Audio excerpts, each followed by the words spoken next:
Hello everyone. तो rotational dynamics जो हमारे एचएससी सिलेबस का सबसे फर्स्ट चैप्टर है एज इन 12th का, उस चैप्टर के सॉल्व एग्जांपल्स हम लोग इसमें सॉल्व कर रहे हैं। ठीक है ना, स्टार्ट करते हैं। So first question, it is related to this.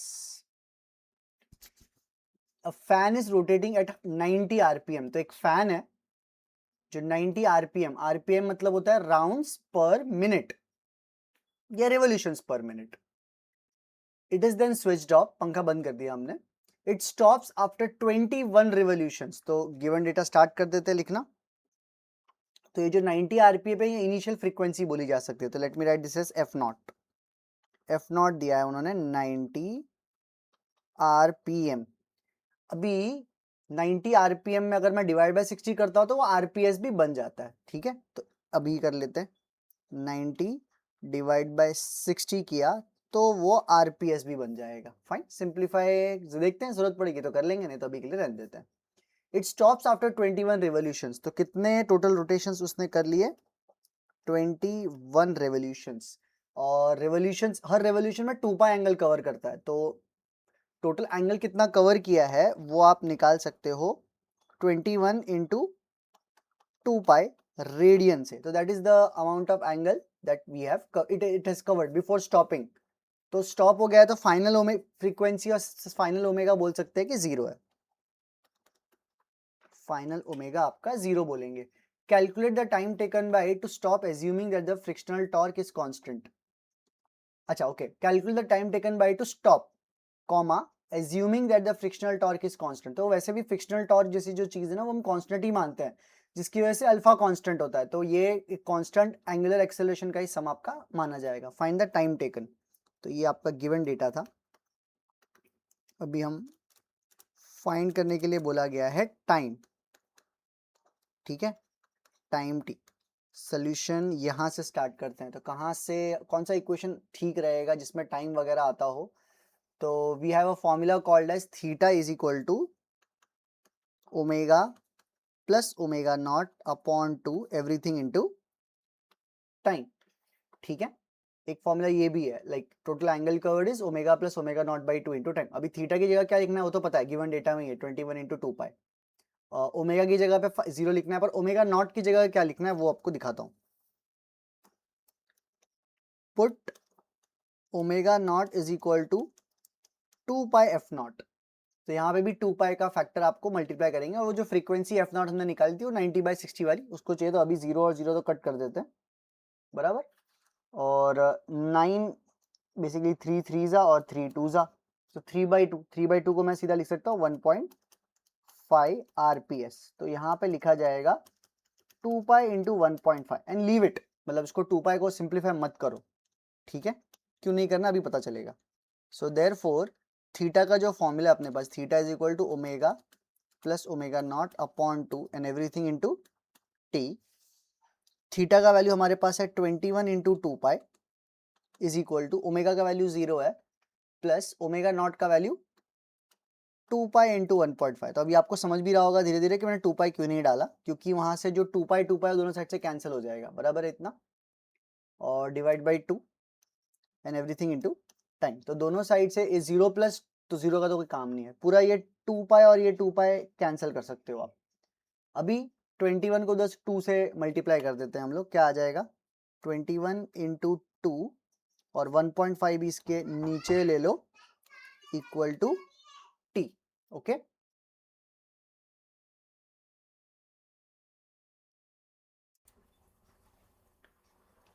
तो यहाँ पे इसको डेसिमल हटा देते हैं ऊपर चाहिए तो 21 इंटू 20 अपॉन 15, फिर 5 का टेबल लगा देते हैं। 5 3 जा 5 4 जा, और 3 का टेबल और भी लगा सकते हैं, 3 1 जा और 21 यहाँ पे 7। तो यहाँ पे t का वैल्यू जो आ रहा है हम लोगों को, वो सॉल्व करने पे आ रहा है t is equal to 28 second. This is my final answer. 7 4 जा 28 ना, इसीलिए। चलो नेक्स्ट क्वेश्चन पे जाते हैं। A motor cyclist to be treated as a point mass is to undertake horizontal circles inside a cylindrical wall of well. तो cylindrical wall of well, ये पढ़ के याद आएगा हम लोग को कि वो अपना वेल ऑफ डेथ वाला सम है, मौत का कुआं वाला, बराबर। उसका रेडियस 4 मीटर दिया, तो let me write given. First we have realise कि this is well of death. तो वेल ऑफ अगर डेथ है ये, उसका रेडियस हम लोग को दिया हुआ है 4 meter. Coefficient of static friction between the tyre and the wall is mu is equal to, मतलब 0.4 बोलते हैं इसको। Calculate the minimum speed and frequency necessary to perform this stunt. So find क्या कर हम लोग, क्या चीजें करनी है हम लोग को। पहली चीज हम लोग को फाइंड करनी है वी मिनिमम, और दूसरी चीज हम लोग को निकालनी है फ्रीक्वेंसी मिनिमम। चलिए स्टार्ट करते हैं हम लोग। सो वी मिनिमम का जो फॉर्मूला है हमारे पास वो है under root R G upon mu. ये फॉर्मूला आपका वी मिनिमम का, ये डिराइव भी हमने किया होगा, बराबर। V minimum is equal to under root R G by mu. तो अगर मैं यहाँ पे सब्स्टिट्यूट कर दूँ सब वैल्यूज, तो मुझे यहाँ पे आएगा अंडर रूट आर का वैल्यू कितना है 4, और जी का वैल्यू उन्होंने ही दे दिया है 10, नहीं दिया होता तो 9.8 लेना पड़ता। म्यू का वैल्यू 0.4। फिर क्या हो जाएगा, यहाँ पे इसको सिंप्लीफाई करना चाहते हैं हम लोग, तो एक डेसिमल हटा के ऊपर आप अपना 10 एक जीरो और डाल दोगे, 100 हो जाएगा। 4 कैंसिल हो जाएगा।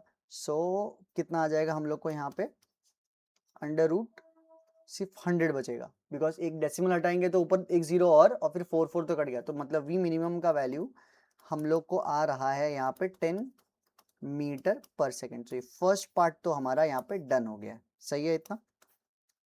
सेकेंड पार्ट के लिए जो फ्रीक्वेंसी चाहिए उसका फॉर्मूला क्या होगा, तो फ्रीक्वेंसी का एक फॉर्मूला होगा, फ्रीक्वेंसी इज, एक तो टाइम पीरियड का रेसिप्रोकल भी बोल सकते हैं, बट टाइम नहीं पता, पर time is distance upon speed. तो ये v अपॉन 2 पाई आर ये लेते हैं अपन।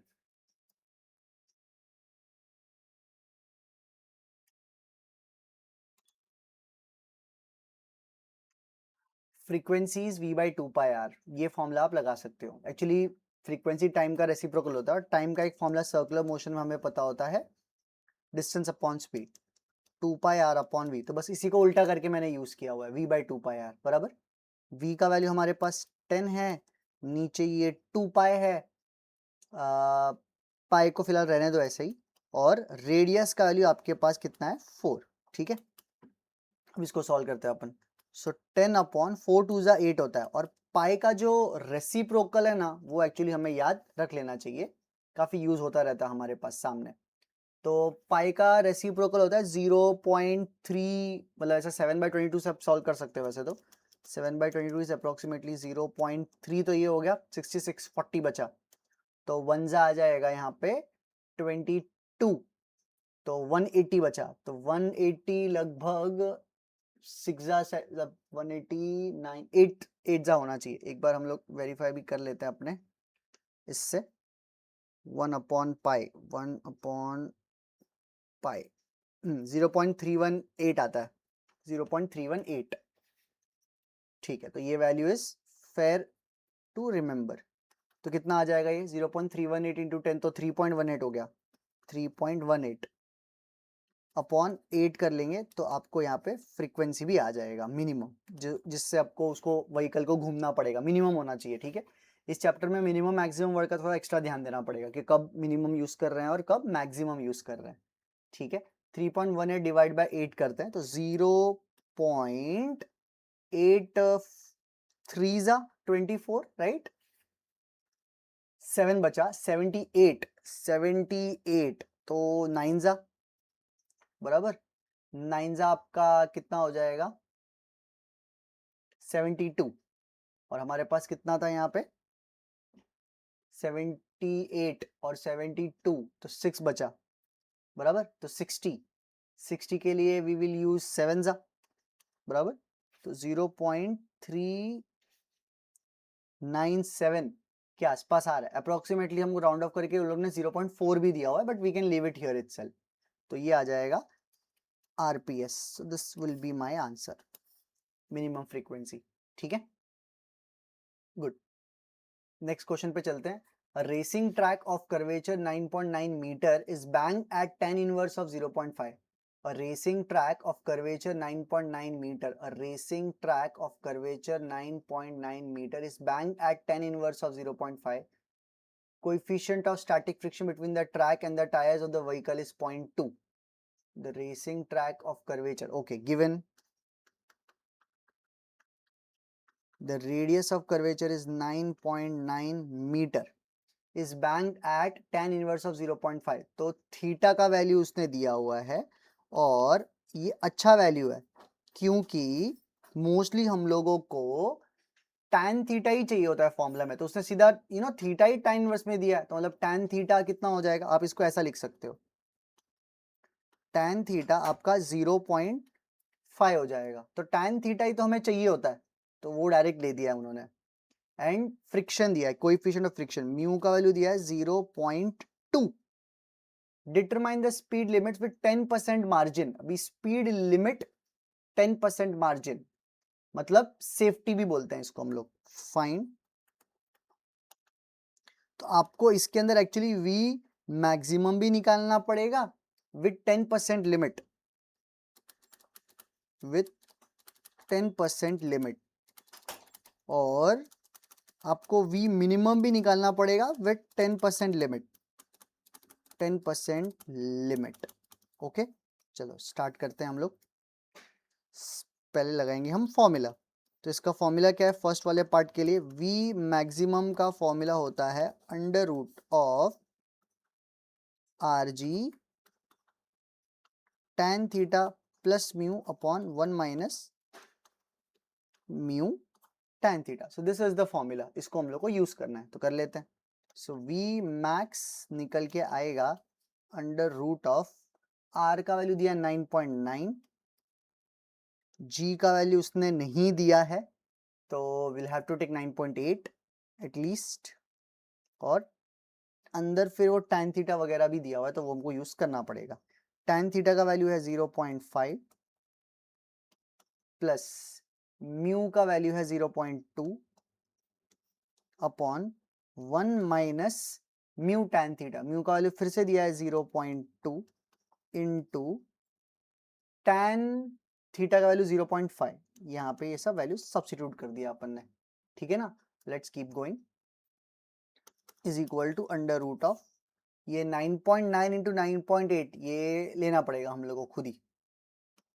9.9 इंटू 9.8 ये 0.5 प्लस 0.2 इज 0.7 और नीचे 1 माइनस 0.5 इंटू 0.2 इज लगभग 0.1. 5 टू 10 और 2 डेसिमल है तो एक ही डेसिमल बचा 0.1. 0.1. Let's keep going. तो अंडर रूट में आ रहा है 9.9 इंटू 9.8 इंटू ये 1 माइनस 0.1 जो कर रहे हैं हम लोग तो वो 0.9 होगा, बट ऊपर एक डेसिमल है 0.7 नीचे 0.9 तो सीधा 7/9 लिख सकता हूं मैं यहाँ पे. बराबर. देखते अब कितना सिंप्लीफाई होता है अपने से. ये 9 1 और ये 1.1 हो गया, करेक्ट है इतना. और 9.8 एक अच्छा नंबर है बिकॉज वो 49 के उससे निकलता है. बराबर. अगर सिंप्लीफाई ओरली हो जाता है हम लोग को बिना लॉग बुक के तो कर लेना चाहिए. जैसे कि 9.8 का आएगा 4.9 इंटू 2 ना, मतलब 98 जो होता है 49 का डबल होता था. 4.9 इंटू 2 आ जाएगा अपने पास. तो फिर भी बहुत कुछ ऐसा लग रहा है रूट के अंदर रह जाएगा बिकॉज 49 का एक 7 तो आ जाएगा बाहर, लेकिन एक 7 रह जाएगा. तो ये सब करने से बेटर है कि सीधा मल्टीप्लाई कर लेते हैं तीनों को और रूट निकालने के लिए लॉग यूज कर लेते हैं सीधा. So let's keep going. तो 98 आपका 9.8 इंटू 7, 7 8 जा 56 और 7 9 जा आपका 63. बराबर. 7 8 जा 56, 7 9 जा 63, 63 ये 5 68, तो यहाँ पे आया 68.6 आ गया आपको. 68.6 इंटू 1.1 भी हम यहीं पे कर लेते हैं. 1 6 जा 6 8 6 और यहाँ पे भी 6 8 6, इट मेक्स इट 6 4 1 5 1 और ये 7 7 5 4 6 का एक नंबर आ रहा है अपने पास. हम लोग को खुद ही डेसिमल के बारे में समझ के करना चाहिए. यहाँ पे 2 डेसिमल है तो 75.46, तो I am left with under root of 75.46 जो हमको V मैक्सिमम चाहिए. तो इसको निकालने के लिए लॉग बुक लगेगा हम लोग को. So V maximum is equal to anti-log of half of log 75.46 इस तरीके से होगा, anti-log of half of log 75.46. V max is equal to तो लॉग निकाल लेते हैं लॉग बुक से अपने, कितना आ जाएगा, log 75.46 is around 1.8777 1.8777 और उसको मैं डिवाइड बाई 2 कर देता हूं तो मुझे आएगा 0.9389. अब इसका एंटीलॉग भी निकाल लेते हैं. सो V मैक्स का वैल्यू मुझे आएगा antilog of 0.9389. It is coming out to be 8.688 ऐसा बोल सकते हो, 8.688 मीटर पर सेकेंड अप्रोक्सीमेटली हमें ये आंसर आ रहा है. ठीक है, अभी हम लोग को लिमिट भी दिया, मतलब that is not the end, यहाँ पे खाली V मैक्स निकाला. अभी हम लोग को पता चल गया कि ये हाईएस्ट स्पीड है, इससे ज्यादा नहीं जाना है. तो हम लोग को जो लिमिट बताना पड़ता है बाहर बोर्ड पे, मतलब रोड डिजाइन करने के बाद, वो इससे 10% कम करके बताते हैं. बराबर, लॉजिकल ना.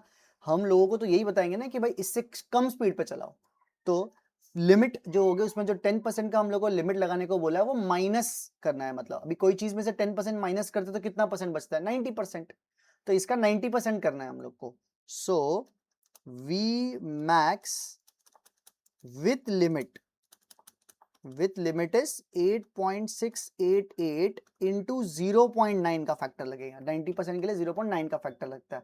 अब ये हम लोग जो है उसके लिए लॉगबुक की जरूरत नहीं पड़ेगी, हम सीधा उसको ऐसा मल्टीप्लाई कर लेंगे तो सही रहेगा. सो 8.688 इंटू 0.9, मतलब सीधा 9 ही ले लेता है यहाँ पे.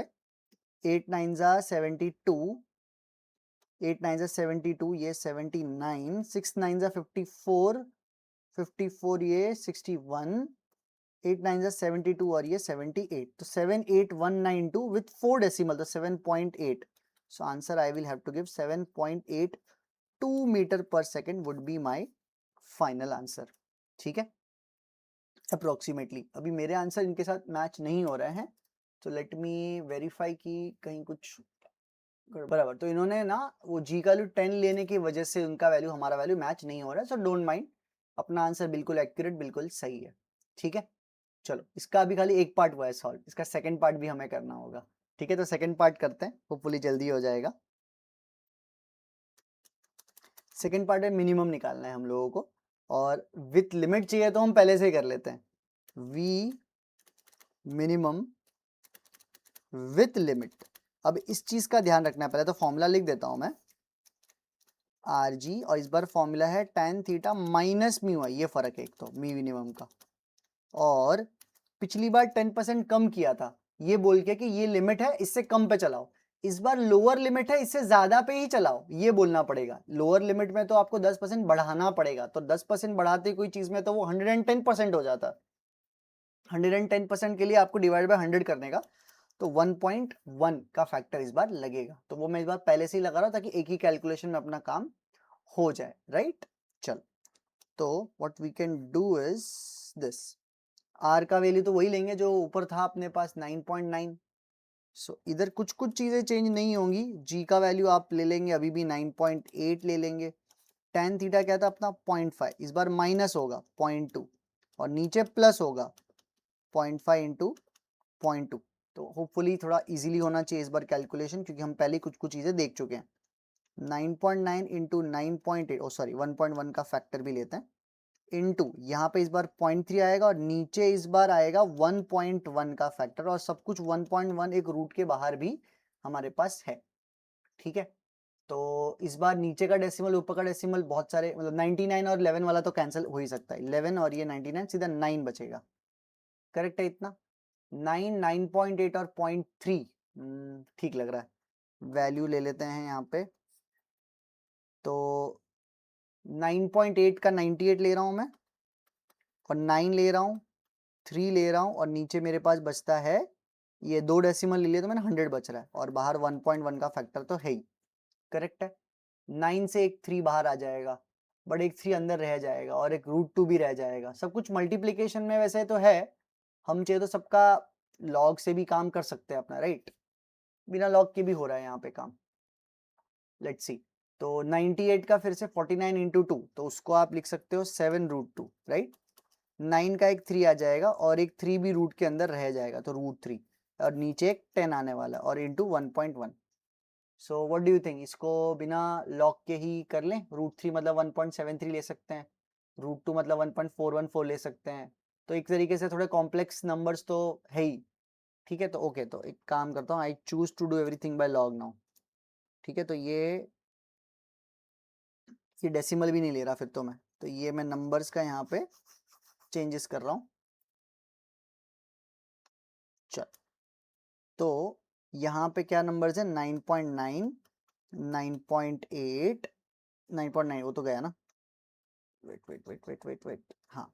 Numbers which we are choosing is 9 को रहने देते हैं, 9.8, 0.3, बस, और कुछ नहीं, इंटू 1.1। हाँ, इसको अपने मन से कितना कर सकते हैं? अंदर जो 9, 3 और 98 है, उनका कुछ ना कुछ तो आप खुद से कर ही सकते हो, ठीक है। 98 और 9 3 27 हो रहा है रूट के अंदर, वो 0.3 और 9 27, और एक 9.8 है, तो मैं सोचता हूँ 9.8 इधर और ये 2.7 इधर, इनको तो मल्टीप्लाई करके खुद से कर ही लें, क्योंकि रूट लेना है फिर। मतलब आपको लॉग 2 बार ना लेना पड़े, एक बार इसको सिंपल मल्टीप्लिकेशन करके लॉग तो आप अपने हिसाब से कर सकते हो। 7 8 जा 56, 7 9 जा 63, तो ये 68 हो जाएगा। 8 2 जा 16 और 1, 9 2 जा 18 और ये 19, 6 4 1, तो 6 और 1 ये 2646 आ रहा है, तो 26.46 वाला नंबर रूट के अंदर है। सो रूट 26.46 इंटू 1.1, तो मुझे आएगा वी मिनिमम, जो फाइनल आंसर है वो है anti log of half log 26.46 plus log 1.1, there should be it. तो ये आपको लॉग से पहले कैलकुलेट कर लेना है, ठीक है। तो स्टार्ट करते हैं। log 26.46, ठीक है, डन है। डिवाइड बाई 2 किया, हो गया। 1.4226 आ रहा था पहले, log 26.46, उसको डिवाइड बाई 2 करने पे आ रहा है 0.7113। इसमें मैं ऐड कर देता हूं सीधा, या इसको नोट करके रखूं क्या? दैट वुड बी बेटर ना। तो एंटी लॉग 0.7113 प्लस, हाँ अब अलग से कर लेता हूँ, log 1.1, हाँ log 1.1 लगभग 0.04139 कुछ आ रहा है, पर उतना लंबा तक जाने की जरूरत नहीं पड़ेगी, बिकॉज डेसिमल के बाद लॉग में 4 डिजिट में ही काम हो जाता है, तो 0.0414 पे ही आपको कर लेना चाहिए। अब इसको मैं ऐड कर लेता हूँ अपने इस वैल्यू से, 0.7113, करेक्ट। तो मुझे आ रहा है 0.7527, 0.7527 एंटी लॉग में 0.7527, 0.7527 आ रहा है। अब final step, anti log of 0.7527, so this is coming out to be, log book से आप यूज करके करेंगे तो आ रहा है यहाँ पे 0.7 नहीं 5.659 गिन लो, 5.659, 5.659, हाँ। तो V मिनिमम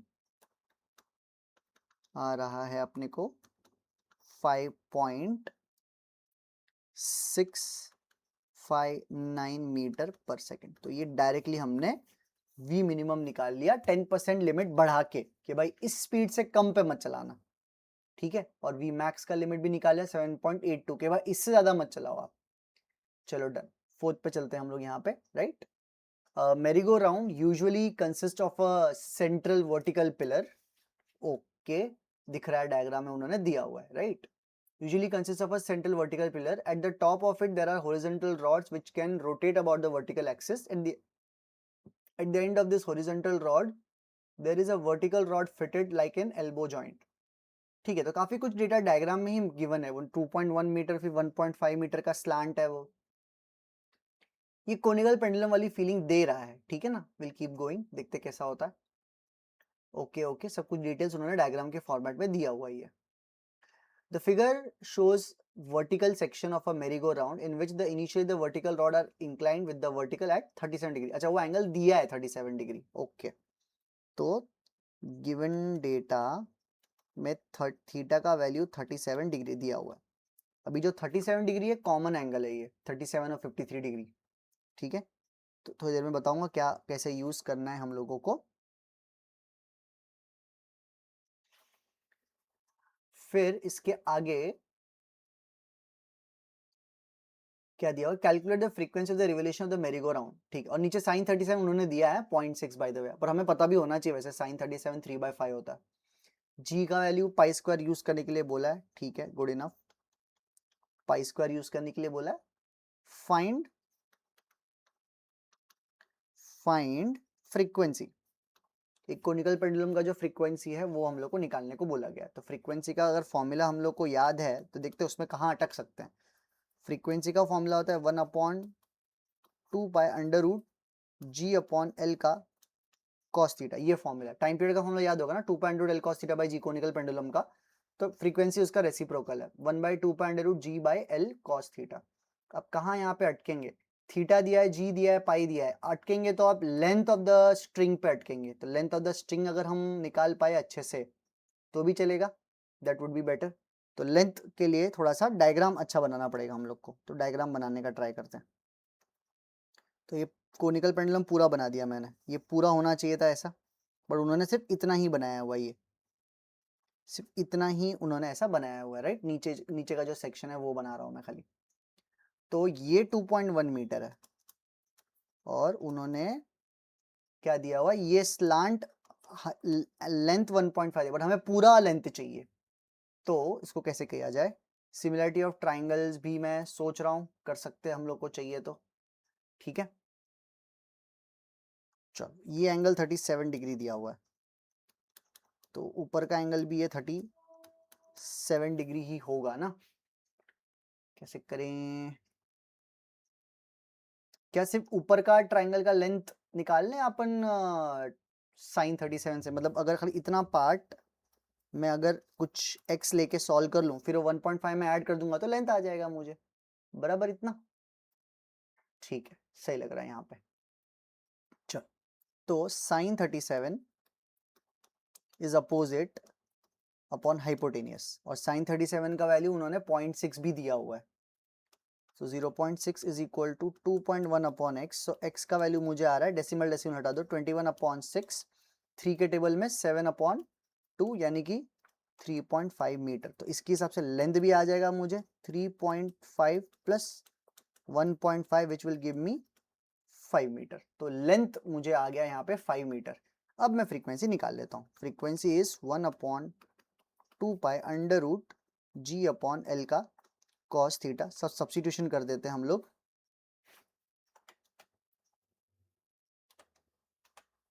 हाँ, तो सब्स्टिट्यूशन में 1/2 पाई, ये रूट जी को अलग ले लेता हूं मैं, बिकॉज रूट जी और पाई कैंसिल करने वाले, बिकॉज जी अगर पाई स्क्वायर है, गिवन में ही जाके देखो, अगर जी अगर पाई स्क्वायर है तो बोल सकता हूँ रूट जी पाई के बराबर होगा। तो रूट जी और पाई तो कैंसिल कर सकता हूँ ना, तो वो कर देते हैं अपन, ठीक है। और into 1 under root L cos theta, L का वैल्यू है 5 और कॉस है 37। अभी कॉस 37 पता होना चाहिए, साइन 37 अगर 0.6 है ना तो कॉस 37 0.8 होगा, ठीक है। 3 4 5 का ट्राइंगल स्टूडेंट्स को पता होना चाहिए एट एनी गिवन टाइम। 3 4 5 और ये 37 डिग्री। अभी कॉस 37 होता है एडजेसेंट अपॉन हाइपोटेनियस, तो 4/5 तो 0.8 आ गया, तो वो हम लोग यहाँ पे सब्स्टिट्यूट करेंगे अभी थोड़ी देर में, ठीक है, करते हैं। ये रूट जी और पाई कैंसिल करो, तो एफ इज इक्वल टू क्या आ रहा है आपके पास, एफ इज इक्वल टू 1/2 आ गया और 1 अंडर रूट ऑफ 5। कॉस 37 जो होता है वो होता है 0, कॉस 37 होता है 0.4, 5 4 जा 20 होता है, तो 20 और 0 और एक डेसिमल तो कैंसिल हो जाएगा, तो 2 बचेगा अंदर। सॉरी 5 4 जा, ओ सॉरी cos 37 0.8 होता है, wait wait wait wait, cos 37 0.8 होता है यहाँ पे। cos 37 इज 4/5 यानी कि 0.8, 0.8 यहाँ पे लेना है। 8 5 जा 40 होता है, 40 का 0 और एक डेसिमल गया तो √4 बचेगा, 1/2 into upon under root of 4, और 4 का √2 होता है, तो ओवरऑल आंसर 1/4 हर्ट्ज आ जाएगा। So this would be my answer. अभी नेक्स्ट क्वेश्चन पे चलते हैं अपन। So this was the fourth one. Fifth पे चलते हैं। Semi vertical angle of a conical section, तो ये भी कोनिकल पेंडुलम ही है, इस बार 37 डिग्री उन्होंने थीटा का वैल्यू दे दिया है, ठीक है। तो गिवन डेटा लिखते हैं, theta is equal to 37 degree, there is a small ball kept inside the funnel, there is a small ball kept inside the funnel, okay. तो फनल का जो ओरिएंटेशन है वो कैसा रखा जाएगा, कुछ इस तरीके से रखा जाएगा। फनल का ओरिएंटेशन कुछ इस तरीके से रखा जाएगा, और सेमी वर्टिकल एंगल मतलब ये आधा एंगल ही दिया हुआ है, 37 डिग्री, करेक्ट है इतना। Small ball kept inside the funnel. On rotating the funnel, the maximum speed that the ball can have in order to maintain the funnel is 2 metre पर second. तो यहाँ पे उन्होंने वेलोसिटी दिया हुआ है जो मैक्सिमम हो सकती है वो है 2 मीटर पर सेकंड, ठीक है। और हाईएस्ट वेलोसिटी जो होगी वो एकदम टॉप पे ही पॉसिबल है। तो आपका जो यहाँ पे बॉल है यहाँ पे घूम रहा है, ये ऊपर वाले पार्ट में ऐसा गोल गोल घूम रहा है, ठीक है। ये ऐसे गोल गोल घूम रहा होगा, बराबर। Calculate the inner radius of the brim of the funnel. Is there any limit upon the frequency? तो पहले हम लोग को रेडियस निकालने के लिए बोला गया है, ठीक है। तो रेडियस को मैं r ले लेता हूँ। So find first part is radius, second part क्या है, is there any limit upon the frequency of rotation. हाँ, फ्रीक्वेंसी का भी फिर एक लिमिट होगा ना, उससे ज्यादा नहीं हो पाएगा। हाउ मच इज इट, वो निकालना है। इज इट लोअर और अपर लिमिट, हाँ तो वो अपर लिमिट ही बोला जाएगा यहाँ पे, क्योंकि उससे कम फ्रीक्वेंसी पे तो, अच्छा ओके, डिपेंड करता है कि ऊपर लेके जा रहा है कि नीचे लेके जा रहा है। इज इट लोअर और अपर लिमिट की वो लॉजिकल रीजनिंग, मतलब वो फ्रीक्वेंसी से कम पे अगर आप घुमाओगे तो वो नीचे की तरफ स्लाइड होने लगेगा, और अगर आप फास्ट घुमाओगे तो वो ब्रिम के ऊपर से बाहर भी निकल जाएगा। सो देखते हैं, will keep going. So basically हमें फ्रीक्वेंसी तो निकालना ही है, जो लिमिट है ना इसका, मिनिमम फ्रीक्वेंसी टू मेंटेन, ताकि नीचे ना गिरे वो। आई थिंक वो धीरे धीरे ऊपर जाएगा तो चला रहे हैं वो लोग, तो मिनिमम फ्रीक्वेंसी हम लोग निकालेंगे, ठीक है इतना। चलिए लेट्स कंटिन्यू सॉल्विंग। तो फर्स्ट पार्ट के लिए मुझे वेलोसिटी चाहिए, तो ये हॉरिजॉन्टल सर्कुलर मोशन में ही एक तरीके से काउंट हो रहा है, और अपना एंगल ऑफ बैंकिंग, मतलब बैंकिंग के जैसा रोड आप ट्रीट कर सकते हो इसको। बट हमें कौन सा एंगल इसमें चाहिए होता है वो आपके सोचने वाली बात है, ठीक है ना। हम लोग के कभी भी बैंकिंग में जो एंगल होता है ना वो हॉरिजॉन्टल के साथ दिया जाता है, तो हॉरिजॉन्टल के साथ जो एंगल होता है ना यहाँ पे, वो यहाँ पे 53 डिग्री बन जाएगा, राइट। तो थीटा 37 नहीं 53 लेना है हम लोग को। वेलोसिटी का फॉर्मूला क्या दिया हुआ है, under root of R G tan theta, but don't take theta is 37 degree, हम लोग को यहाँ पे 53 लेना पड़ेगा। तो लेट्स सॉल्व अंडर रूट, अच्छा रेडियस तो हमें चाहिए, तो स्क्वायरिंग बोथ द साइड्स पहले ही कर देते हैं, बराबर। So V square is equal to R G tan theta, so therefore tan theta is equal to, नहीं आर रेडियस चाहिए ना हम लोग को, so V square upon G tan theta is equal to R, radius मिल जाएगा इससे। So therefore radius is equal to velocity 2 का स्क्वायर, जी का वैल्यू 10 लेने के लिए बोला है, और tan 53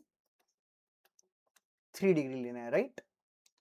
तो आर 2 का स्क्वायर 4, नीचे tan 53 होता है 4/3, सो 4 नीचे और 3 ऊपर। तो इस तरीके से मुझे रेडियस तो निकल के आ जाएगा बराबर, 4 4 कैंसल, तो ये 0.3 meter should be my radius. So first part is surely done. ठीक है, इसके सेकंड पार्ट पे चलते हैं। सेकंड पार्ट पे फ्रीक्वेंसी चाहिए, तो थोड़ी देर पहले फ्रीक्वेंसी भी निकाला था ना सर्कुलर मोशन के लिए, वही अपना टाइम पीरियड का जो रेसिप्रोकल था वो मेथड से। तो फ्रीक्वेंसी वुड बी, नीचे 2 पाई आर था और ऊपर आपका वेलोसिटी था। सो वेलोसिटी 2 है आपका, वेलोसिटी 2 है, और क्या है हमारे पास नीचे, पाई ले लेते हैं। फिर से देखो पाई नीचे आ गया, इनटू पाई, और रेडियस हमने अभी अभी निकाला था वो आता है 0.3।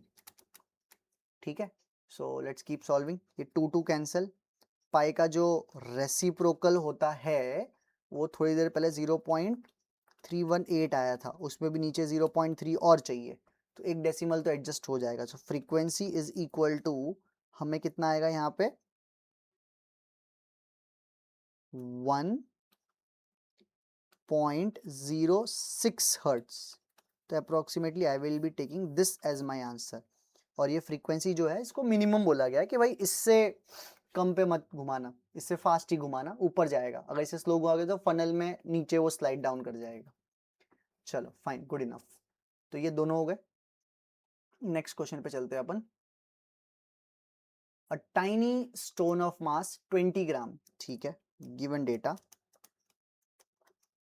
जो आपका मास है वो 20 ग्राम का है बराबर, is tied to a practically massless inextensible flexible string in world along a vertical circle.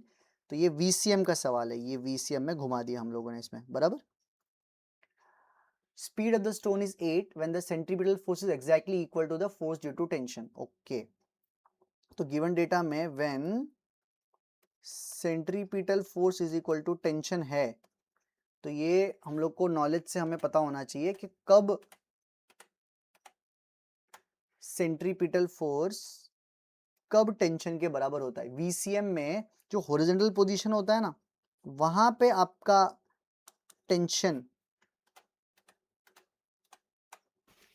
लगता है, वही आपके सेंट्रीपिटल फोर्स के बराबर होता है। बाकी सब जगहों पे ग्रेविटी का कोई ना कोई कंपोनेंट आ ही जाता है, बट एक हॉरिजॉन्टल पोजीशन ही है, प्रोजेक्शन हॉरिजॉन्टल पोजीशन ही है जहां पे जो टेंशन है वो सेंट्रीपिटल फोर्स के बराबर आता है। तो FCP is equal to tension, ये वो पॉइंट है। तब वहां पे वेलोसिटी कितना दिया हमको पहले से पता चल गया, वो मिड पॉइंट है। तो मिड पॉइंट पे वेलोसिटी कितना दिया उन्होंने, 8 मीटर पर सेकेंड। ओके, तो गिवन डेटा में ही थोड़ा सा ट्रिकी था पार्ट, तो that was challenging part. Finally calculate minimum and maximum kinetic energy. Find minimum kinetic energy, ये पहला पार्ट पकड़ लो। Second part maximum kinetic energy, ये दूसरा पार्ट पकड़ लो। अब मिनिमम काइनेटिक एनर्जी टॉप पे होता है बाय द वे, और मैक्सिमम काइनेटिक एनर्जी आपका बॉटम पे होता है। ये आप एनर्जी कंजर्वेशन से निकाल सकते हैं अपन। Theta equal to 0 be the angular, अच्छा और भी है इसमें, theta equal to 0 be the angular position of the string when the stone is at the lowermost point. तो एकदम नीचे वाले पॉइंट पे थीटा इक्वल टू 0 को आपका रेफरेंस बनाया है। Determine the angular position of the string when the force due to tension is numerically equal to the weight of the stone. तो और भी कुछ है। थर्ड पार्ट, फाइंड थीटा, मतलब नीचे से कितने एंगल पे, अगर ये आपका रेफरेंस है यहाँ पे जिसको हम लोगों ने थीटा इक्वल टू 0 डिग्री लिया हुआ है। ठीक है, थीटा इक्वल टू 0 डिग्री को आप अपना रेफरेंस अगर मैंने लिया हुआ है, तो कौन से पोजीशन पे टेंशन जो है वो mg के बराबर। तो टेंशन कब सेंट्रीपिटल है वो तो हो गया, और टेंशन अभी कब mg के बराबर है वो हम लोग को वहां पे वो थीटा पूछा हुआ है। ठीक है, आपको g का वैल्यू 10 लेने के लिए बोला है। ठीक है, done. g is equal to 10 meter पर सेकेंड स्क्वायर, और लेंथ ऑफ द स्ट्रिंग भी दे दिया, L इज इक्वल टू हमें दिया हुआ है 1.8 मीटर। अभी जो लेंथ होता है ना आपके स्ट्रिंग का, वो actually also act as a radius of the circular motion. ठीक है, तो इनफ ऑफ दिस, हम लोग सॉल्विंग की तरफ बढ़ सकते हैं। सो अगर मुझे फर्स्ट पार्ट काइनेटिक एनर्जी निकालनी है तो I will have to go for energy conservation. तो मिड पे और टॉप के बीच में आप लगाना चाहते हो, अगर u top plus K top is equal to U mid plus K mid, ये लगाना चाहता हूँ। और रेफरेंस में ले लेता हूँ मिड को ही, रेफरेंस जो है इस बार मैं मिड पे ले रहा हूँ, बराबर। टेकिंग, ऐसे तो एकदम बॉटम भी लिया तो भी चलेगा रेफरेंस, उसका कोई इशू नहीं है, एकदम बॉटम भी लिया तो भी कोई इशू नहीं है। एकदम टॉप मोस्ट पॉइंट पे निकालना चाहते हैं हम लोग सिर्फ काइनेटिक एनर्जी, टॉप, के top is basically minimum kinetic energy. तो कैसे किया जाए, तो रेफरेंस को अगर मिडल ग्राउंड में लेता हूं तो यू टॉप में सिर्फ हो जाएगा एम जी, जो मिडल और टॉप उसके बीच में जो हाइट होती है वो सिर्फ एक स्ट्रिंग की एल लेंथ ही होती है, तो m g l. Kinetic energy जो टॉप है वही तो हमें निकालनी है, kinetic energy minimum is equal to, middle पे पोटेंशियल जीरो ले रहे हैं, रेफरेंस ले लिया मैंने, और मिड पे काइनेटिक एनर्जी कितनी लेनी, हाफ एम वी स्क्वायर, जो हम लोग को दी हुई है वी मिड पे, बराबर है। सॉल्व करते हैं, तो मास कितना दिया हम लोग को 20 ग्राम्स, तो यहाँ पे 20 divide by 1000 gram to kg के लिए, जी का वैल्यू 10, लेंथ का वैल्यू उसने दिया है 1.8 metre, okay, is plus kinetic energy minimum is equal to half into फिर से मास 20/1000 इंटू वेलोसिटी जो है वो है 8, तो उसका स्क्वायर करना है हम लोग को। Let's try and solve. 2 और ये 10, ये 0 और ये 0 कैंसिल हो रहा है, बराबर है। इधर भी कुछ सिंप्लीफिकेशन, 2 जीरोस यहाँ पे कैंसिल कर सकता हूं मैं। 1.8 इंटू 2, 18 इंटू 2 36 होता है, एक डेसिमल है तो 3.6, नीचे एक और जीरो है तो 0.36, तो 0.36 plus kinetic energy minimum is equal to 8 square is 64, 64 by 100 is 0.64।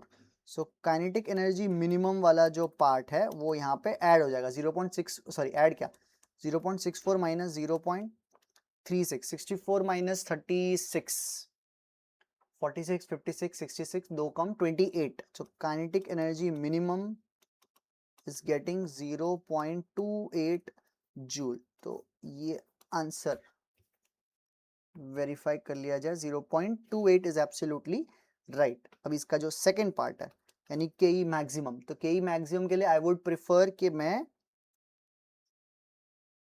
जो U top plus K top is equal to U, या फिर मिड को ही अपना वो मान लो ना, मतलब मिड को भी अपना इंपॉर्टेंट पॉइंट कंसीडर कर ही लो, तो U mid plus K mid is equal to U bottom plus K bottom. अभी यहाँ पे रेफरेंस वो ले लेना, बॉटम को ही अपना रेफरेंस ले लेना, वो बेटर रहेगा। इसके पहले हमने मिड को अपना रेफरेंस लिया था, मिड को अपना रेफरेंस लिया था, इसमें हम लोग बॉटम को अपना रेफरेंस ले लेंगे, तो यू मिड पे इस बार mgl लिखा जाएगा। काइनेटिक एनर्जी मिड पे इस बार आपका वही हाफ एम वी मिड का स्क्वायर का टर्म, यू बॉटम पे इस बार 0 लिखा जाएगा, और के बॉटम पे आपका मैक्सिमम काइनेटिक एनर्जी। तो अभी mgl वाला जो सॉल्विंग है वो तो हमने कर लिया, जो आया 0.36, तो वो हम फिर से नहीं करेंगे। और हाफ एम वी स्क्वायर में वी मिड वाला भी हमने कर लिया, हाफ एम वी स्क्वायर वो है 0.64, तो वो यहाँ पे चला गया, is equal to kinetic energy maximum. So therefore kinetic energy maximum का आंसर आया अपने को 1 joule. This should be our answer, ठीक है। के मैक्स इज 1 जूल, तो के मिनिमम भी आपके पास है, के मैक्सिमम भी आपके पास है। फाइन, अभी हम इसका थर्ड पार्ट कर लेते हैं जो थोड़ा सा ट्रिकी लग रहा था ज्यादा, कि पहले आप ये भी पता लगाओ कि कहाँ पे है वो पॉइंट। तो टेंशन mg के बराबर पता नहीं कहाँ पे हो सकता है। लेट्स से अगर ये एक पॉइंट लेता हूँ मैं जनरल, बराबर, ये आपका थीटा है, इधर आपका mg बनता है, fbd बना रहा हूँ, और यहाँ पे आपका टेंशन बनता है। यहाँ पे जो आपका सेंट्रीपिटल फोर्स है वो हमें पता है कि m v square upon l है। तो इक्वेशन तो एक फेमस है ही अपने पास के t minus m g cos theta is giving me mv square upon l, well velocity is that point। अब हमें गिवन कंडीशन है कि t तो mg के बराबर होना चाहिए, तो हम उसको थोड़ा सिंप्लीफाई करने का ट्राई कर सकते हैं। t की जगह पे mg पुट कर दो, t is equal to mg वाला पॉइंट निकालने के लिए बोला गया गिवन। तो यहाँ पे t की जगह mg लिखा minus mg cos theta is equal to mv square upon l। अब ये जो वेलोसिटी ये भी पता नहीं है हम लोग को, तो हम इसको सॉल्व नहीं कर सकते, वो प्रॉब्लम है यहाँ पे, ठीक है ना। देखते हैं कहाँ तक जाते हैं अपन। mg को उधर लेके जाऊं या फिर फिलहाल इसको रोक के रखते हैं यहाँ पे इक्वेशन नंबर 1। दूसरा इक्वेशन जो लगेगा वो एनर्जी कंजर्वेशन का लगेगा। अभी हम लोग को वेलोसिटी मिड वाली पता है ना, ये वाली, ये जो वेलोसिटी मिड है ये हमें दी हुई है, कितनी दी हुई है हम लोग को, v मिड का वैल्यू हमें दिया गया था 8, तो ये तो 8 मीटर पर सेकेंड। तो अभी आपको ना ये एनर्जी कंजर्वेशन ही लगाना होगा, तो u mid plus kinetic energy mid is equal to u at any point p plus kinetic energy at this point p, इसका यूज करना होगा। अब प्रॉब्लम यहाँ पे रेफरेंस क्या ले, रेफरेंस मिड ले लोगे तो शायद बेटर रहेगा, तो will take the mid as the reference. तो 3 बार एनर्जी कंजर्वेशन लगाया, बट कन्वीनियंस के हिसाब से पहले में मिड को अपना रेफरेंस लिया, दूसरे में बॉटम को अपना रेफरेंस लिया, तीसरे में भी मिड को अपना रेफरेंस लेंगे। अब जो आपका पॉइंट ये P है ना, ये मिड से नीचे की तरफ है एज पर माय डायग्राम, तो हम लोग को नेगेटिव में पोटेंशियल एनर्जी लिखना पड़ेगा। सो पोटेंशियल एनर्जी मिड को रेफरेंस माना तो 0, काइनेटिक एनर्जी मिड पे half mv square, we have already calculate that point जो कि 0.64 आता है, राइट। तो 0.64 हम ऐसा रहने देते तो भी चलता, चलो देखते क्या होता है। पोटेंशियल एनर्जी में माइनस mg हाइट लेना है, तो जो हाइट है ना वो आपको यहाँ पे मैं डायग्राम में बताता हूँ, ये वाली हाइट लेनी है, क्योंकि वो आप वर्टिकली कितना नीचे आए हो मिड और वो पी पॉइंट के बीच में ना, वो आपकी हाइट। अब ये हाइट लेकिन निकालनी कैसे, ये जो हाइट है ना ये ट्राइंगल का ये वाला हाइट है, ट्राइंगल का ये वाला हाइट है जो मैंने अभी बनाया है यहाँ पे, और वो जो हाइट है वो एल का कॉस थीटा होगा। अगर हम लोग कंपोनेंट्स के बारे में अच्छे से सोचे तो दिस इज एल का कॉस थीटा, तो m g l cos theta. Kinetic energy कितना है, half m v p square, वो किसी पॉइंट पे, यहाँ पे भी मैं पी लिख देता हूँ ऊपर, यहाँ पे भी पी लिख देता हूँ, बराबर है। तो एम वी पी स्क्वायर का पूरा टर्म मैं रोमन नंबर 1 से उठाने वाला हूँ यहाँ पे, ठीक है ना। Let's keep going. तो 0.64 actually half m v square लिख देते अगर, तो सब जगह से काफी कुछ हो सकता था, ठीक है। Let's keep solving. Minus mass is 20 gram upon 1000, जी का वैल्यू 10, लेंथ का value 1.8 cos of theta plus half. अभी पूरा एम वी स्क्वायर की जगह मैं पुट करना चाहता हूँ, वो एल भी वहां पे एक्स्ट्रा है, तो पूरा एल इंटू सब्स्टिट्यूट करना चाहते हैं हम लोग, तो into l m g minus m g cos of theta. तो 0.64 इज इक्वल टू, कुछ यहाँ पे सॉल्विंग 1 0 2 0 1 0 2 0 और 1.82 3.6, तो 0.36 minus 0.36 cos theta plus half into L का वैल्यू 1.8, दोनों में से mg कॉमन ले लो, तो यानी कि 20 अपॉन 1000 इंटू यहाँ पे 10 ब्रैकेट में 1 माइनस कॉस थीटा बचा, यानी सिंप्लीफिकेशन 1 2 1 2, तो काफ़ी चीज़ें रिपीट हो रही हैं, 2 भी कैंसिल हो गया, तो सिर्फ 0.18 ही बचा है। 0.64 is equal to minus 0.36 cos theta finally plus 0.18 minus 0.18 cos theta. तो सभी कॉस थीटा के टर्म साथ में, देखो कैलकुलेशन वाला पार्ट आप खुद से भी यहाँ पे कर सकते हो। ये के मिड की जगह पे हाफ एम वी स्क्वायर लिखना, मतलब कुछ वैल्यू सब्स्टिट्यूट ही मत करना, सब जगह पे m m m l l शायद से कैंसिल हो जाए कुछ ना कुछ तरीके से, so that can also work. मैंने यहाँ पे पहले सब्स्टिट्यूट कर लिया, तो that's this should also be fine. चल विल कीप सॉल्विंग। यहाँ पे कॉस थीटा वाले टर्म साथ में ले लेते हैं और बाकी टर्म अलग ले लेते हैं, तो क्या आ जाएगा मुझे यहाँ पे 0.18 इधर ले लो, तो 0.64 minus 0.18 is equal to 0.36 cos theta, और 0.18 को ऐड करेंगे तो आपको कितना आएगा, 36 और 18 36 46 56 54 आ जाएगा। सो माइनस 0.54 कॉस थीटा, हाँ 64 और 18 माइनस किया, 64 54 44 46, तो 0.46 और वो उधर का 0.54 मेरे पास आ जाएगा। अभी नेगेटिव, नेगेटिव का भी कुछ ना कुछ तो करेंगे अपन, तो मुझे पहले कॉस थीटा आ रहा है माइनस 46/54, 46/54, तो पहले log वगैरह निकाल के डिवाइड करें। 46 का डिवाइड बाई 2 करेंगे तो 23 और 54 का 27, तो 23/27 पहले निकालना पड़ेगा आपको, और फिर उसका कॉस इनवर्स के लिए भी बुक लगेगा। तो पहले 23/27 एंटी लॉग से निकाल लेते हैं, minus anti log log 23 minus log 27, ठीक है, माइनस एंटी लॉग, तो log 23 करते हैं। अब ये जब भी वैल्यू 1 से छोटा हो जाता है थोड़ा ट्रिकी रहता है कभी भी, राइट।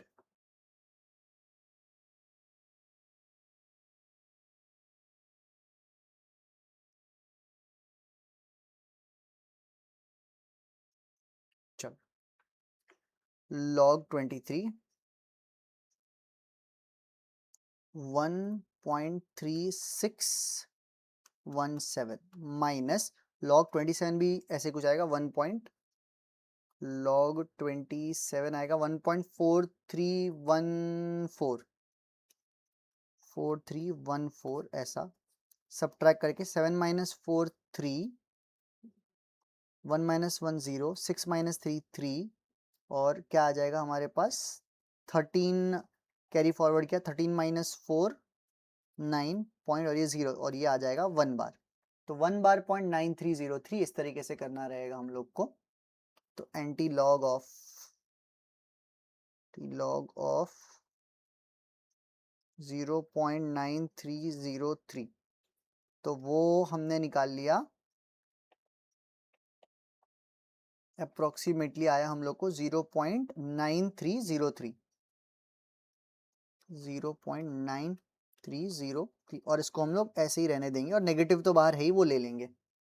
वो 1 बार में +1 करेंगे तो 0 आ जाएगा, तो डेसिमल आपको हिलाने की जरूरत नहीं है। तो कॉस इनवर्स ऑफ 0.9303 चाहिए विद नेगेटिव वाला।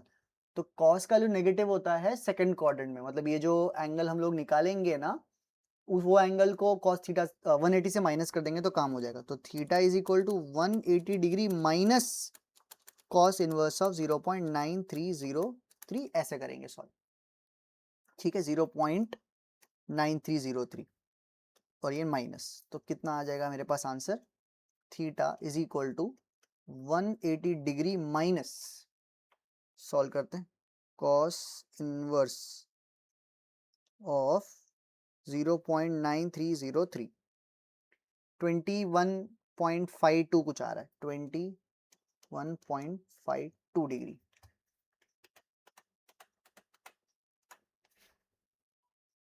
.52 डिग्री। तो थीटा का वैल्यू 180 में से 22 माइनस किया अगर अपन ने, मतलब वो 21.52 करना है बराबर, तो आपको आ जाएगा 158, तो ये ऐसे ही हो गया बराबर। Wait wait wait, cos theta का वैल्यू मैंने बराबर नहीं निकाला लगता है। Cos inverse of 0 anti log of 0.9303 का वैल्यू आता है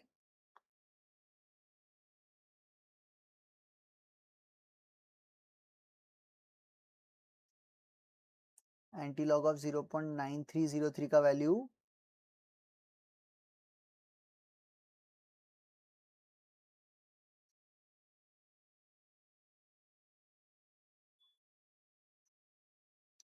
0.8517, वेट, ये लॉग बुक बराबर यूज करना,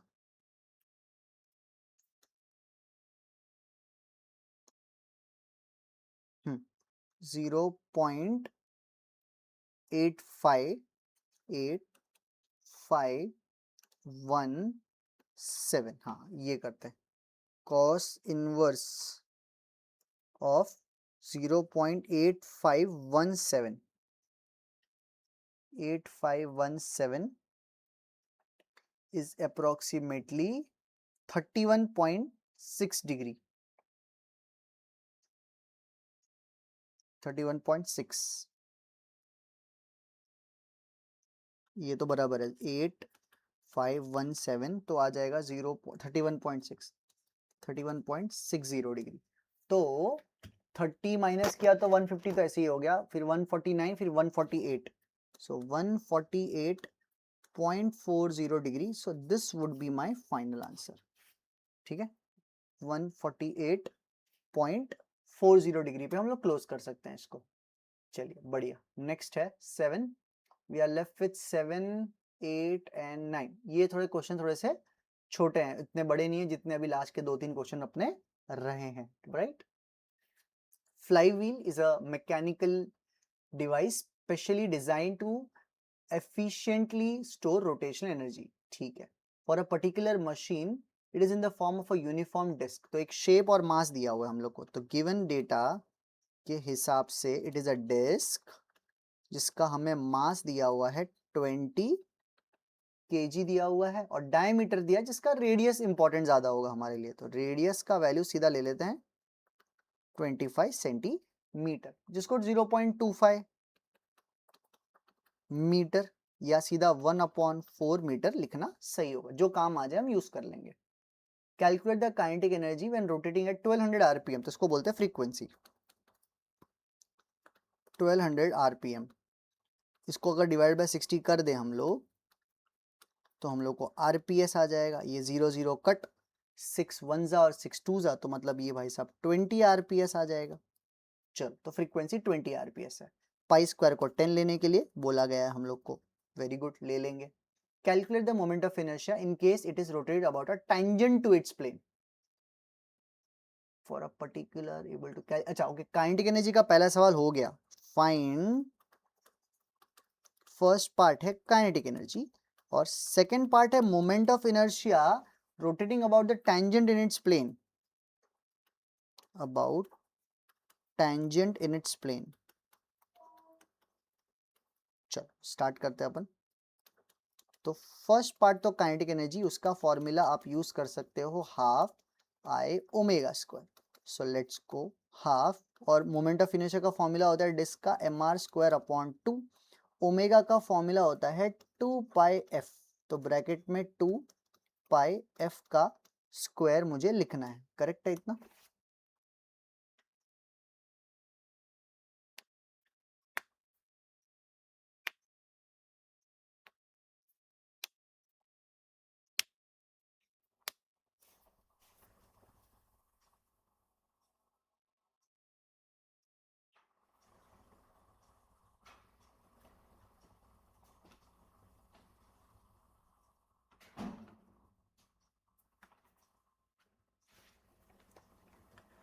इसमें अगर सब्स्टिट्यूट करने जाऊं तो क्या आ जाएगा, हाफ इंटू मास का वैल्यू दिया हुआ है, सब्स्टिट्यूट करते हैं 20, रेडियस 1/4 का स्क्वायर तो 1/16, नीचे एक 2 एक्स्ट्रा, रेडियस का वैल्यू मैंने 1/4 डाल दिया, उसको स्क्वायर भी कर दिया यहाँ पे, ठीक है।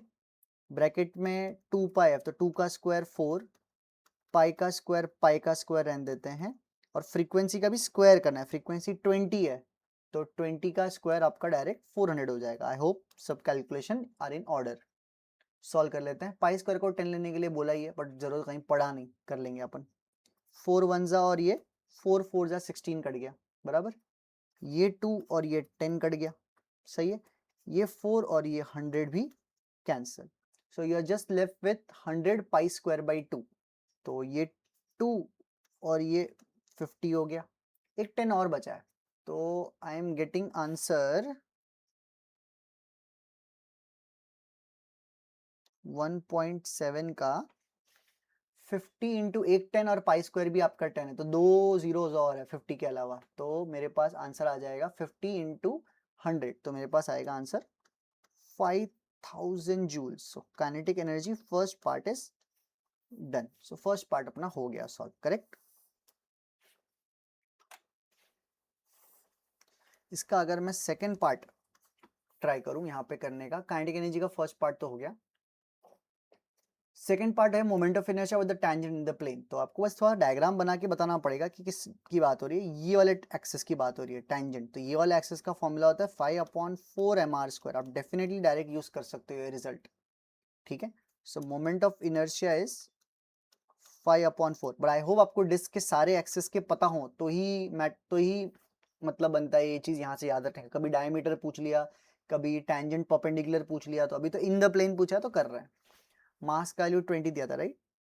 और रेडियस का वैल्यू 1/4, उसका स्क्वायर किया तो 16 आ गया। 4 1 जा और ये 5 जा, तो आई एम लेफ्ट विथ 25/16। इसको सॉल्व करेंगे हम लोग 25/16 को, तो कितना आ जाएगा 25/16, 1 पॉइंट, तो यहाँ पे कर लेता हूँ 25, ये 16, ये 1 जा 16 आ जाएगा, कैरी फॉरवर्ड कितना हो जाएगा 9, तो 90, 16 5 जा 80, तो यहाँ पे 10 बचेगा, 100 आ जाएगा, तो ये 6 जा हो जाएगा यहाँ पे, राइट, 6 जा 90 80 और ये 96 हो जाएगा, यानी कि 0 4 40। फिर हम लोग ले लेंगे यहाँ से 2 जा, 16 2 जा 32,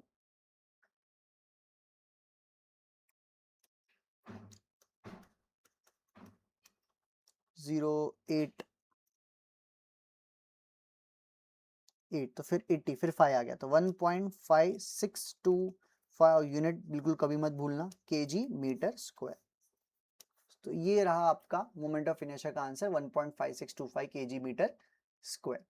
8th question, spherical water balloon is revolving at 60 rpm. तो गिवन डेटा के हिसाब से एक बलून है जिसका फ्रीक्वेंसी आपको दिया हुआ है 60 आरपीएम दिया हुआ है, और उसमें से क्या बोला गया है कि वाटर लीक हो रहा है, ठीक है। In the course of time 48.8% of the water leaks out. Okay, so 48.8% water leaks out. So basically mass कम हो गया है. With what frequency will the remaining balloon revolve now? With what frequency will the remaining balloon revolve now?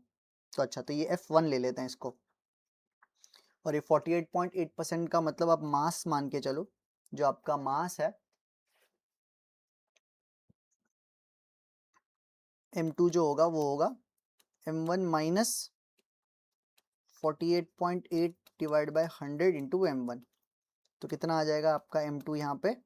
अगर 48.8% leak out हो गया है तो बचेगा आपका 51.2 बराबर 51.2 डिवाइड बाय 100, ये जो परसेंट का फ्रैक्शन है ये आपका बच गया है, मतलब आप चाहिए तो लिख सकते हो इसको 0.512 M1। सो ये M2 M1 का रिलेशन तो क्लियर है।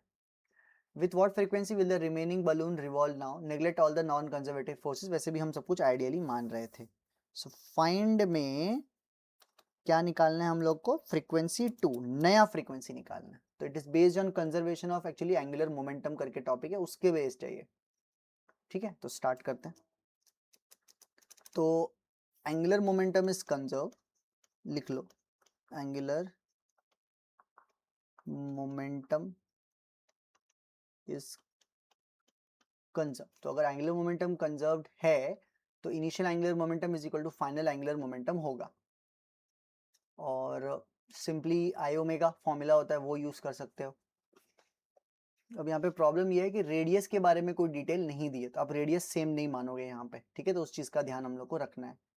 नाउ अगर 48.8% पानी लीक आउट हुआ है तो वॉल्यूम भी उतना ही कम हुआ रहेगा, तो मतलब जो V2 है ना वो भी आप मान सकते हो कि 0.512 V1 है, और वॉल्यूम जो होता है ना वो रेडियस के डायरेक्टली प्रोपोर्शनल होता है क्यूब में। Radius is 4/3 pi r cube, तो ये आप लगा सकते हो सीधा, V2 की जगह पे R2 cube is equal to 0.512 radius 1 का क्यूब।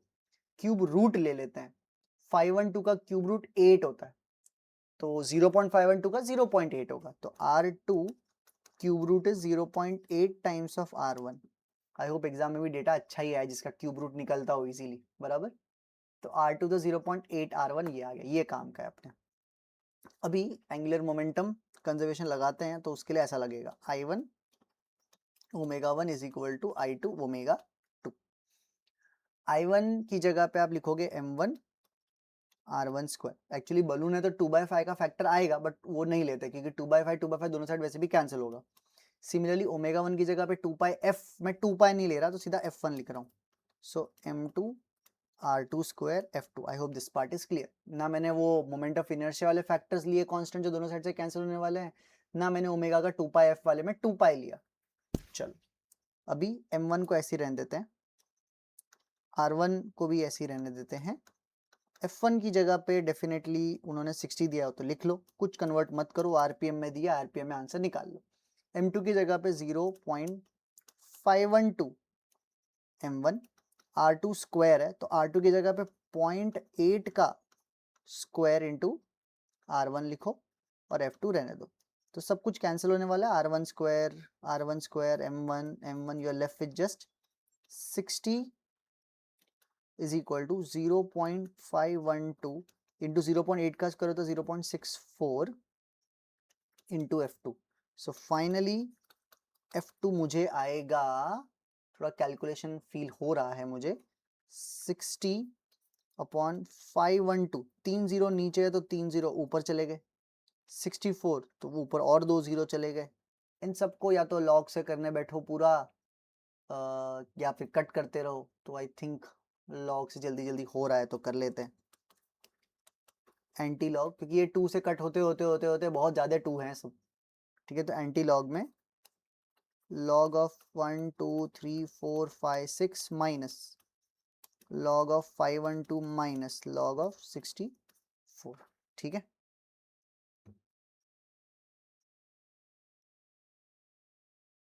log, तो ये तो हमें पता ही है कितने जीरो है, 6 जीरो है, 3 4 5 6, हाँ, तो ये आ जाएगा आपको 6.77821 ऐसा ले सकते हैं, माइनस log 512 तो 2 पॉइंट में आ जाएगा, log 512 is 2.7093 minus log 64 is 1.8062। तो अब सब लास्ट एक साथ कर लेते हैं अभी, 6.7782 माइनस 2.7093 माइनस 1.8062, 2.2627 2.2627 इसका एंटीलॉग निकालना है, तो एंटीलॉग ऑफ 2.2627 तो बहुत ज़्यादा ही ना आ जाए फास्ट, ये कुछ 183 के आसपास आ रहा है हम लोगों को, बराबर। तो मोमेंट ऑफ इनर्शिया में मास कम हो जाता है तो ओमेगा बढ़ना तो चाहिए, तो ओमेगा कितना हो गया है that is thing to be consider. तो हमें आ रहा है 183, ये आरपीएम में आ रहा है 183.1 आरपीएम में। तो अगर हम लोग को आरपीएस में आंसर देना है तो भी हम दे सकते हैं, but I think it is fair कि हम लोग इसको आरपीएम में रहने दें। आरपीएस के लिए बस डिवाइड बाय 60 और करना पड़ता है, right. So 183 calculation 183.1 divide by 60, तो आपकी बुक के साथ ही मैच हो जाएगा 3.052 rpm. So this would be my final answer. ठीक है, only one sum to go, कर लेते हैं। A ceiling fan having moment of inertia 2 kg per meter square given 2 kg meter square, okay, attains its maximum frequency, तो frequency दी हुई है उसने 60 rpm, maximum कुछ बोला है तो देखते हैं, तो फाइनल भी हो सकता है इन 2 पाई सेकेंड्स। तो टाइम कितना लगाया उसने, 2 pi seconds. Calculate the power rating, find power. तो फॉर्मूला बताऊं अगर मैं, पावर का होगा tau dot omega, tau into omega लगाओगे। ठीक है, सब्स्टिट्यूशन कर लेते हैं। टाउ का फॉर्मूला आई अल्फा भी होता है और ओमेगा को 2 पाई एफ, 2 पाई, तो दोनों का ही फॉर्मूला लग गया। मतलब टाउ डॉट ओमेगा फॉर्मूला तो है, बट टाउ का खुद का भी फॉर्मूला एक यूज हो गया और ओमेगा का भी खुद का एक फॉर्मूला यूज करना है हम लोग को। Let's keep going. आई का वैल्यू 2, अल्फा का वैल्यू नहीं दिया है ना, क्या करें, क्या अल्फा काइनेमेटिक्स से निकाला जा सकता है, ओमेगा बाई टी। अल्फा का फॉर्मूला एक होता है ओमेगा अपॉन टी, अगर आप इनिशियल जीरो पे थे तो और फिर उस ओमेगा को भी हम लिख सकते हैं 2 पाई एफ अपॉन टी। तो आपके पास 2 पाई एफ भी काफ़ी बार आ गया। वाओ, सब्स्टिट्यूशन चालू करते हैं।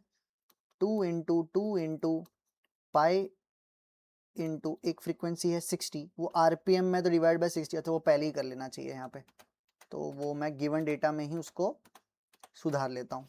डिवाइड बाय 60 कर लिया तो ये 1 आरपीएस आ गया। 60 आरपीएम डिवाइड बाय 60 किया तो 1 आरपीएस आ गया। ठीक है, तो ये 1 हो गया इंटू 2 पाई इंटू 1 हो गया, और नीचे टाइम भी जो था वो था आपका 2 पाई था। एम आई राइट? क्वेश्चन मैंने सही पढ़ा? हाँ। तो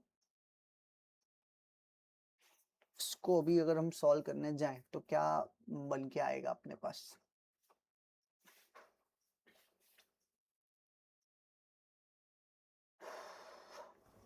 एक 2 पाई कैंसिल कर देते हैं,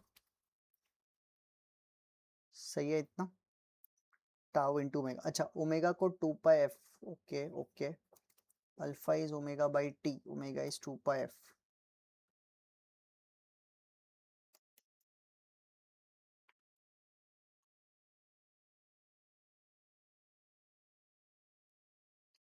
क्या आ जाएगा? 2 2 जा 4, तो मुझे सिर्फ 4